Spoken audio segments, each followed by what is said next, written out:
We're conditioned to look for the person at the head of the table, the one who dictates the meeting and controls the airspace. Society instinctively equates that raw volume with leadership and high intellect. Modern environments reinforce this behavior. From corporate pitch rooms to cable news panels, the system rewards continuous talking.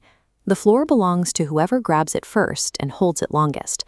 But operating in this constant broadcast mode presents a massive mechanical problem.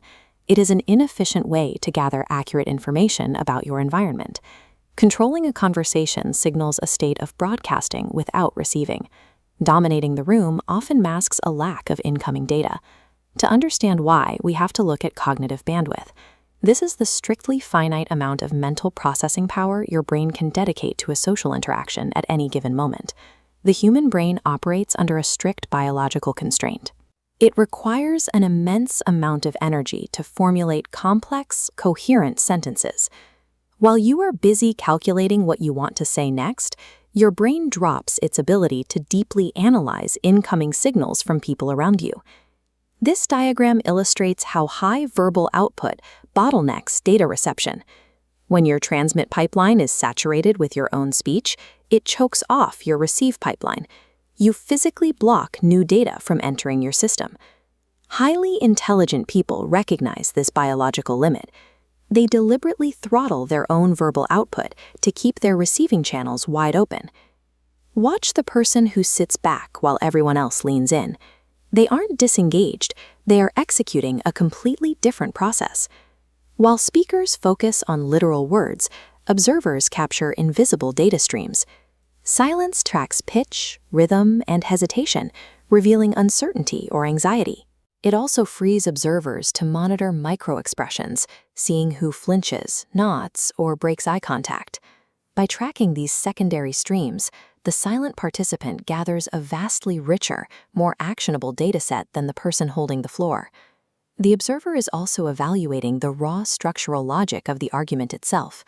When someone is entirely freed from the cognitive load of drafting their next response, their mental RAM, or working memory, is completely unburdened.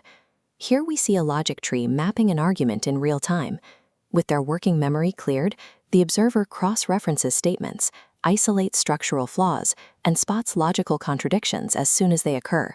They trace the argument back to the speaker's actual motives. The person talking is trapped on a single, narrow track, pushing their point forward. The person listening is hovering above the entire maze. Active observation weaves tone, emotion, and logic together into a multidimensional map of the environment. In that context, the loud words echoing across the room are just one small piece of a much larger puzzle.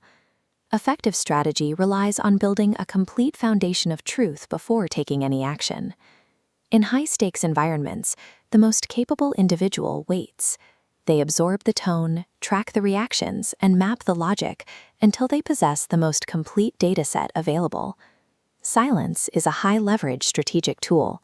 It provides the necessary time to process variables that the speaker is currently too busy to see.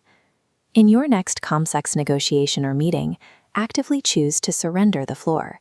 Use that time to map the interactions and contradictions happening beneath the surface of the conversation. Influence belongs to the person who actually understands the entire room. Intelligence is found in the processing, not the broadcasting.